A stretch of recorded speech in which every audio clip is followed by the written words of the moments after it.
আজকের ভিডিওতে আপনাদের এক টুকরো ফেলে দেওয়া কাপড় দিয়ে গোপালের সুন্দর ডিজাইন ড্রেস বা পোশাক তৈরি করে দেখাবো। ওয়েলকাম মাই বন্দনা ব্লগ চ্যানেলে সবাইকে স্বাগত। আগের ভিডিওতে প্যান্ট বানিয়ে আপনাদের দেখিয়েছি, তো ওই প্যান্ট বানানো দেখতে চাইলে আবারও নিচে ফিরে গিয়ে আমার ভিডিওতে সার্চ করলেই পেয়ে যাবেন, প্যান্ট বানানো গোপালের আছে। তো আজকে শুধু এই জামা বানিয়ে আপনাদের দেখাবো। তো দেখুন, আমি প্রথমেই কাপড়টিকে এইভাবে মেলে নিয়েছি। আপনারাও সমতলে কাপড়টিকে মেলে নেবেন। তো এরপর দেখুন, আমি এখানে চওড়া নিয়েছি 7 ইঞ্চি আর লম্বাতে নিয়েছি 8 ইঞ্চি। তো আমার যে মাপটা লাগবে সেই মাপ মতন আমি এখানে কাপড়টি নিয়েছি। আপনাদের এর থেকে বড় অথবা ছোট লাগতে পারে, তো আপনারা বাড়িয়ে এবং কমিয়ে নেবেন। তো এরপর আমি এখানে প্রথমে দুটো ভাঁজ দিয়েছি, তারপর আবারও একটা ভাঁজ দিলাম, 4টে ভাঁজ টোটাল আমি দিয়ে নিয়েছি। এরপর দেখুন, আমি আবারও মাপ দিয়ে দেখিয়ে দিচ্ছি। তো এইভাবে এই দিক থেকে আমার 3.5 ইঞ্চি আসছে, 3.5 মানে 7 ইঞ্চি, আর এই দিক থেকে আসছে 4 ইঞ্চি। তো 4 দুগুণে 8, তাহলে আমি যে দিকটাতে আমার 8 ইঞ্চি রয়েছে সেই দিকটা আমার দিকে এইভাবে ঘুরিয়ে রাখলাম। এরপর দেখুন, ওপর থেকে নিচ পর্যন্ত আমি এখানে 2 ইঞ্চিতে একটা দাগ কেটে নিয়েছি। আর এরপর আবারও আমি ওই 2 ইঞ্চি থেকে এইভাবে চওড়াতে আমি নিয়েছি 1.5 ইঞ্চি। তো তাহলে আমি লম্বাতে নিয়েছি এখানে 2 ইঞ্চি আর চওড়াতে নিয়েছি 1.5 ইঞ্চি। এরপর দেখুন, এই দাগটিকে সোজা করে আমি এখন টেনে নিচ্ছি। আর টেনে নেওয়ার পর এই যে 1.5 ইঞ্চি থেকে এইভাবে কোনা করে আমি নিচের দিকে শেপটা টেনে নিলাম। খুব ভালো করে এখানে দাগটা দিয়ে নিয়েছি। এই জামানো আমি আজকে একটা পদ্ধতিতে আপনাদের দেখালাম। তো এই ধরনের জামা বানানোর অনেকগুলো সহজ পদ্ধতি আছে, আপনারা দেখতে চাইলে পরপর আমি সব পদ্ধতি আপনাদের সাথে শেয়ার করব।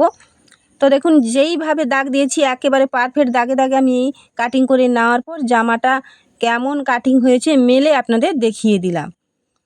তো এরপর দেখুন, আমি এই যে কাটিং দেওয়ার পর এইভাবে আমি মেলে নিয়েছি। মেলে নেওয়ার পর কাপড়টিকে উল্টো দিক থেকে এইভাবে মুড়ে 4টি ভাঁজ ছোট্ট ছোট্ট করে আমি মুড়ে সেলাই দিয়ে নেব। প্রত্যেকটা পার্ট একই রকমভাবে সেলাই দিয়ে নেব। তো দেখুন, আমি এইভাবে মুড়ে সেলাইটা দিয়ে নিচ্ছি। তো বন্ধুরা, আজকের ভিডিওটি আপনাদের কেমন লাগলো সুন্দর কমেন্টের মাধ্যমে জানাবেন। আপনাদের সুন্দর সুন্দর কমেন্ট আমার ভিডিও বানানোর উৎসাহ আরও 2 গুণ বেড়ে যায়। তো আমি সব রকমের সেলাই এবং কাটিংয়ের ভিডিও দিয়ে থাকি। তো আপনারা কি ধরনের ভিডিও আমার থেকে দেখতে চাইছেন তো কমেন্টের মাধ্যমে জানাবেন। আমি ঠিক সেই ধরনের ভিডিও নিয়ে আসার চেষ্টা করব। আর আপনাদের সুন্দর মন্তব্য সুন্দর কমেন্টের মাধ্যমে জানাবেন, আমি অবশ্যই আপনাদের কমেন্টের রিপ্লাই দেব। তো দেখুন, আমি এইভাবে যে মানে শেপটা দিয়ে রেখেছিলাম সেই হাতা থেকে এইভাবে আমি সেলাইটা দিয়ে দেওয়ার পর এই যে কর্নারতে আমি ছোট্ট করে কাটস লাগিয়ে দিয়েছি। তো একই রকমভাবে দ্বিতীয় পাটেও আমি এইভাবে সেলাইটা খুব সুন্দরভাবে দিয়ে লক দিয়ে নিয়েছি।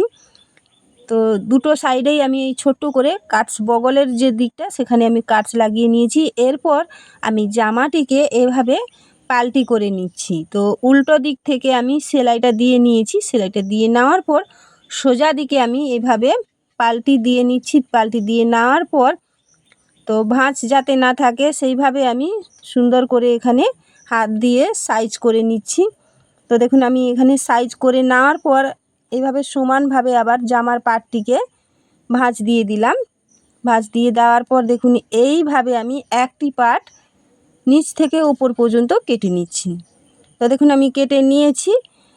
তো কেটে নেওয়ার পর এখানে আমি এই যে 1 ইঞ্চি চওড়া করে হলুদ রঙের একটি কাপড় নিয়েছি। তো এই কাপড়টিকে আমি ডবল ভাঁজ দিয়ে সোজা দিক থেকে আমি এখানে পাইপিং চড়ানোর মতন চড়িয়ে নেব। তো যেভাবে আমরা ব্লাউজে বা জামাতে পাইপিং চড়াই ঠিক সেইভাবে আমি ওপর থেকে মানে সোজা দিক থেকে দুটো ভাঁজ দিয়ে পাইপিং চড়িয়ে নিচ্ছি। তো এতে আমার এখানে অনেকে এই ছোট্ট জামাতে বোতাম করেন না, এমনি জাস্ট খোলা রাখে, আর না হলে বাঁধা সিস্টেম করে। তো আমি এখানে বাঁধা সিস্টেম রাখবো না, আর এমনি যে ছেলেদের জামাতে যে বোতাম লাগানো হয় সেই টাইপেরও বোতাম লাগাবো না, এখানে আমি পাঞ্চিং বা টেপা বোতাম আমি লাগিয়ে নেব। তো দেখুন এইভাবে আমি যে একেবারে মিডিল পয়েন্ট যেখানে আমি কোনা করে কেটেছিলাম সেখানে আমি ছোট্ট কুঁচি দিয়ে নিয়েছি। কুঁচি দিয়ে নেওয়ার পর পুরোটা আমি সেলাই দিয়ে নিয়েছি, আর ছোট্ট করে আমি এখানে কেটে নিয়েছি ওই কর্নারটাতে। তো এভাবে আমি সোজা দিক থেকে উল্টো দিকে পাল্টি করে পাইপিং ছোট্ট করে বের করে নিয়েছি। এরপর এর ওপর দিয়ে সোজা দিক থেকে একটা সেলাই দিয়ে নিচ্ছি। পুরোটাতেই আমি এইভাবে সেলাইটা দিয়ে নেব। তো আস্তে আস্তে আমি সেলাইটা দিয়ে নিচ্ছি, মানে এখানে পাইপিংটা আগে সাইজ মতন বের করে নিচ্ছি, তারপর আমি এর উপর দিয়ে সেলাইটা দিয়ে নিচ্ছি। তো এই কাজটি করার সময় একদম তাড়াহুড়ো করা যাবে না, এটা খুব আস্তে আস্তে আর সময় হাতে নিয়ে এই কাজটি করতে হবে। তো দেখুন আমি এখানে পাইপিং লাগিয়ে নিয়েছি। এরপর আমি এই যে এক্সট্রা সুতা মানে যেটা বেরিয়ে আছে বা এক্সট্রা কাপড় সেটা কেটে নিয়েছি সাইজ করে। এরপর আমি এখানে পাইপিংটি এইভাবে লাগিয়ে নেওয়ার পর ওপরে যে মানে ঘাড়ের দিকে ওই দিকটাতে আমি দুটো সাইডে ছোট্ট করে এখানে কেটে নিয়েছি।